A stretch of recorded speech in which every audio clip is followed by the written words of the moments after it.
Ma'am आज हम लोग कौन सा चैप्टर पढ़ेंगे? आज हम लोग पाठ 18 ज्ञान सागर। आज हम लोग थोड़ा सा लास्ट वाला, मैं कहानी तो मैंने बता ही दी है आप लोगों को, लास्ट में थोड़ा सा और समझा दूंगी और अभी मैं आपको शब्दार्थ भी लिखवा दूंगी और थोड़ा प्रश्न उत्तर करवाऊंगी, ठीक है?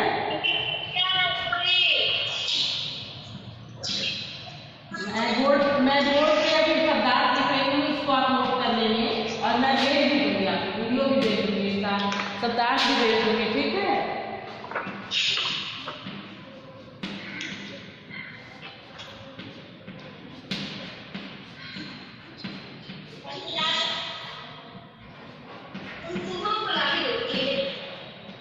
अपने आप को आप म्यूट कर लेंगे, नहीं तो मैं अब म्यूट करूंगी, फिर ऑन नहीं करूंगी, आप ऑन म्यूट नहीं करूंगी फिर, इसलिए म्यूट कीजिए। थोड़ी देर बाद सबको मैं इधर से म्यूट करूंगी, ठीक है?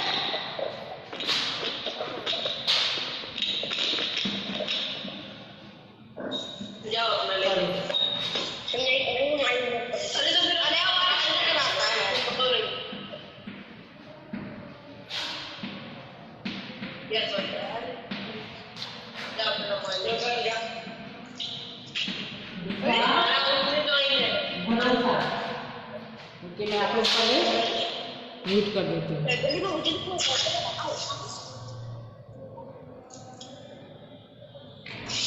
मैं सबको म्यूट कर रही हूँ, ठीक है? अब हम लोग पढ़ाई शुरू करेंगे। थोड़ी आज प्रश्नोत्तर करना है ना, तो थोड़ा मैं समझा लेती हूँ आपको। लास्ट जो एंड था वो मैं आपको बता देती हूँ।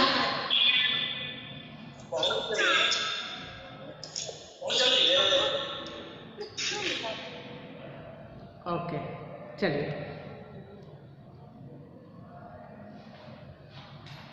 थोड़ा सा बोर्ड पर आप उसको पहले लिख लीजिए।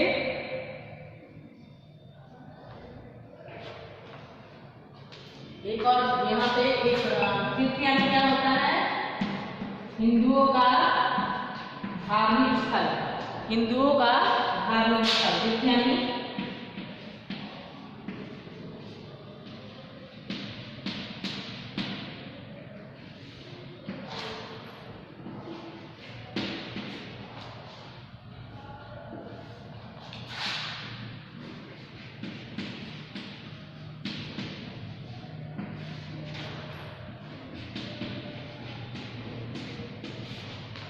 आप अपनी अपनी कॉपी अगर नहीं निकाले हैं तो निकाल लीजिए। और जो शब्दार्थ है इस पाठ का उसको आप देख लीजिए। पाठ 18 ज्ञान सागर पाठ 18। और आज हम लोग पंच परमेश्वर का शब्दार्थ और जो प्रश्नोत्तर है वो करेंगे। इसको लिख लीजिए पहले शब्दार्थ।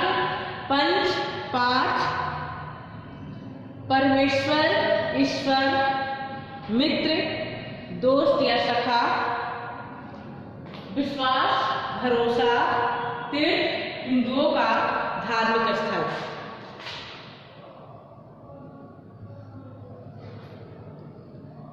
वैसे ही हज है तो हज किसको बोलेंगे? मुस्लिमों का धार्मिक स्थल। हज क्या होता है?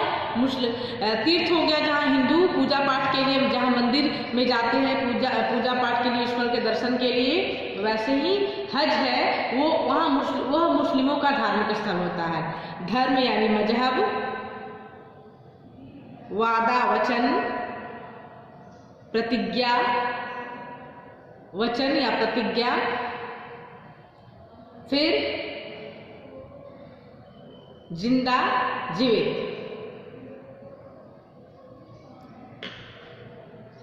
चलिए, तो जहाँ तक हमने पढ़ाया था, अब मात्र लास्ट की स्टोरी उसकी छूट गई है, जो कि मैं अभी छूट क्या गई है मैंने एक बार बता दिया था, लेकिन एक बार फिर से उसका रिवीजन करा देती हूँ। फिर से एक बार हम लोग प्रीवियस में जाते हैं, उसको देख लेते हैं और फिर आगे ये शब्दार्थ मैं लिखवा के और प्रश्नोत्तर करवाऊंगी।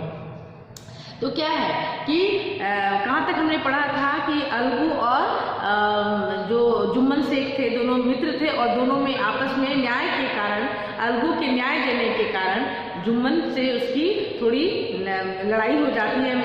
जुम्मन उससे बातचीत करना बंद कर देता है और उससे दुश्मनी करने के लिए वो उसकी दुश्मनी के लिए वो तैयार हो जाता है कि अब वो बदला लेने के लिए तैयार हो जाता है।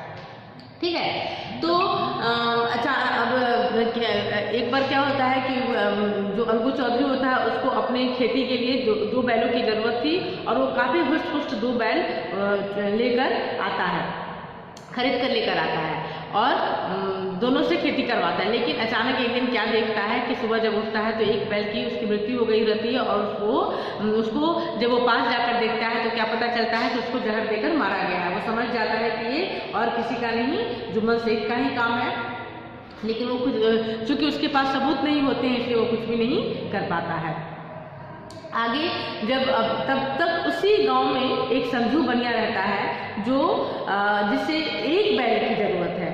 अलगू के पास एक जोड़ी बैल थी, लेकिन उस जोड़ी में से एक जोड़ी तो एक बैल तो मर चुका है, तो उसको एक बैल, संजू बनिए को एक बैल की जरूरत है। अब अलगू चौधरी सोचता है कि मेरा तो एक बैल से काम होगा नहीं, तो वो अलगू चौधरी संजू बनिए को उस बैल को बेच देता है।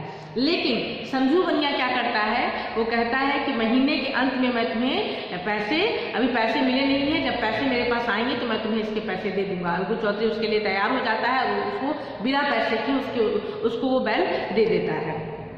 जब संजू बनिया उस बैल को लेकर जाता है तो उस बैल को देखकर उसे अचानक क्या लगता है कि ये तो काफ़ी हुष्ट पुष्ट बैल है, इसको खिलाने पिलाने की क्या ज़रूरत है।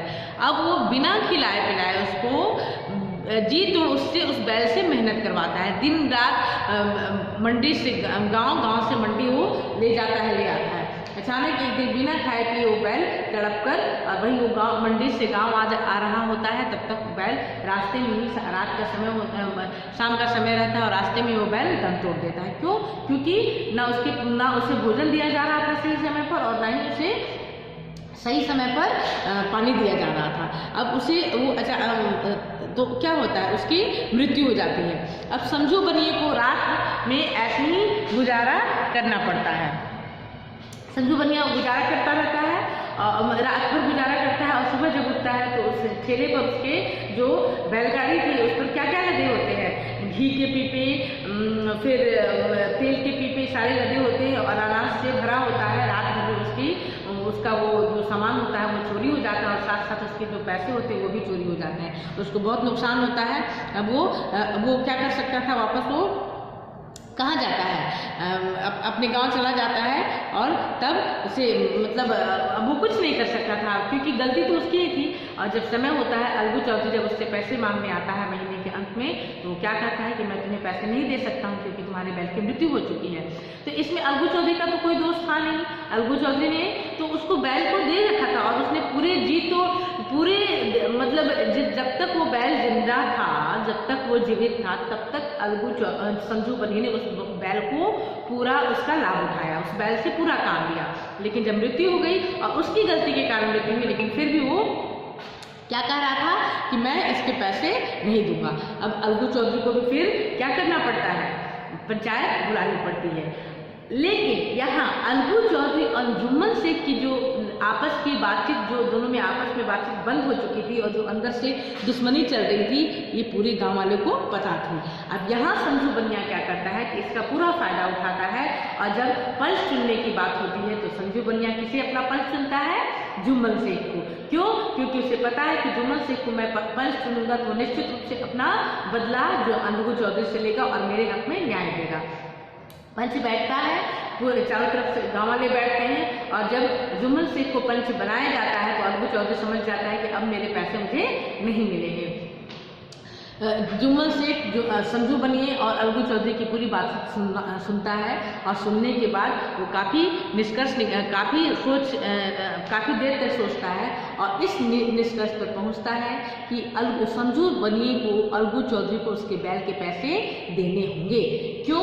क्योंकि अगर जब उसने बैल खरीदा उस वक्त ही वो पैसे दे चुका होता तो क्या वो वापस पैसे मांगने आता?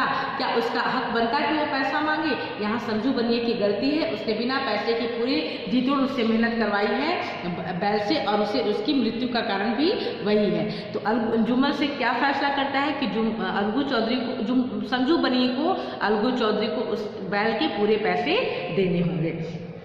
पूरे गांव में ये एक मतलब जुम्मन से कि इस न्यायसंगत बात को सुनकर खुशी की लहर दौड़ जाती है और अचानक जुम्मन शेख की आंखों से आंसू आने लगते हैं और अलगू चौधरी के वो गले लग जाता है और क्या कहता है कि मैं समझ गया कि पंच ही परमेश्वर है।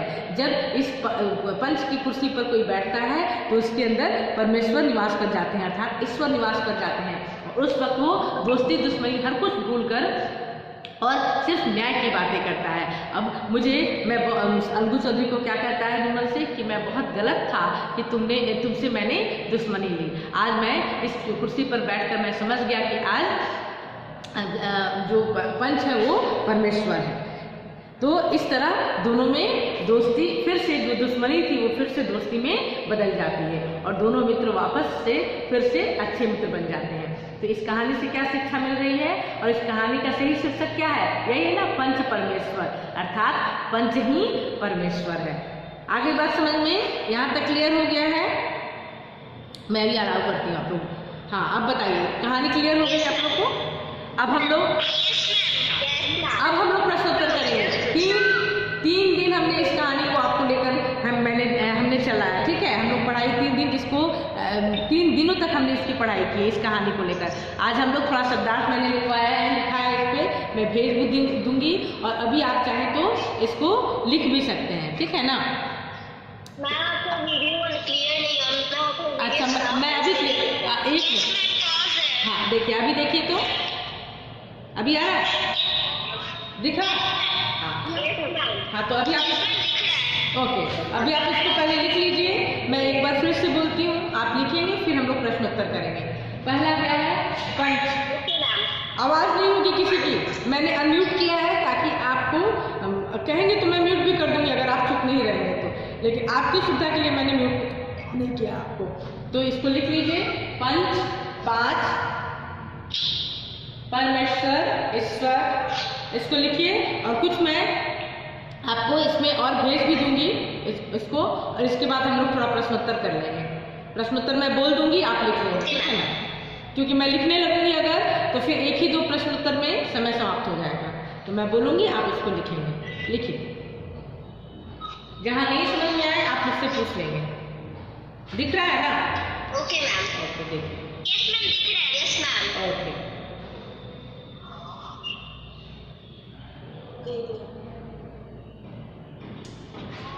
परमेश्वर, ईश्वर, मित्र, सखा या दोस्त।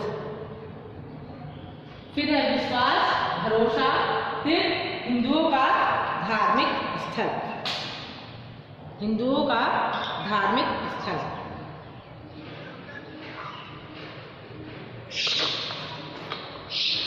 इधर से इधर आ, अभी दिखेगा आपको।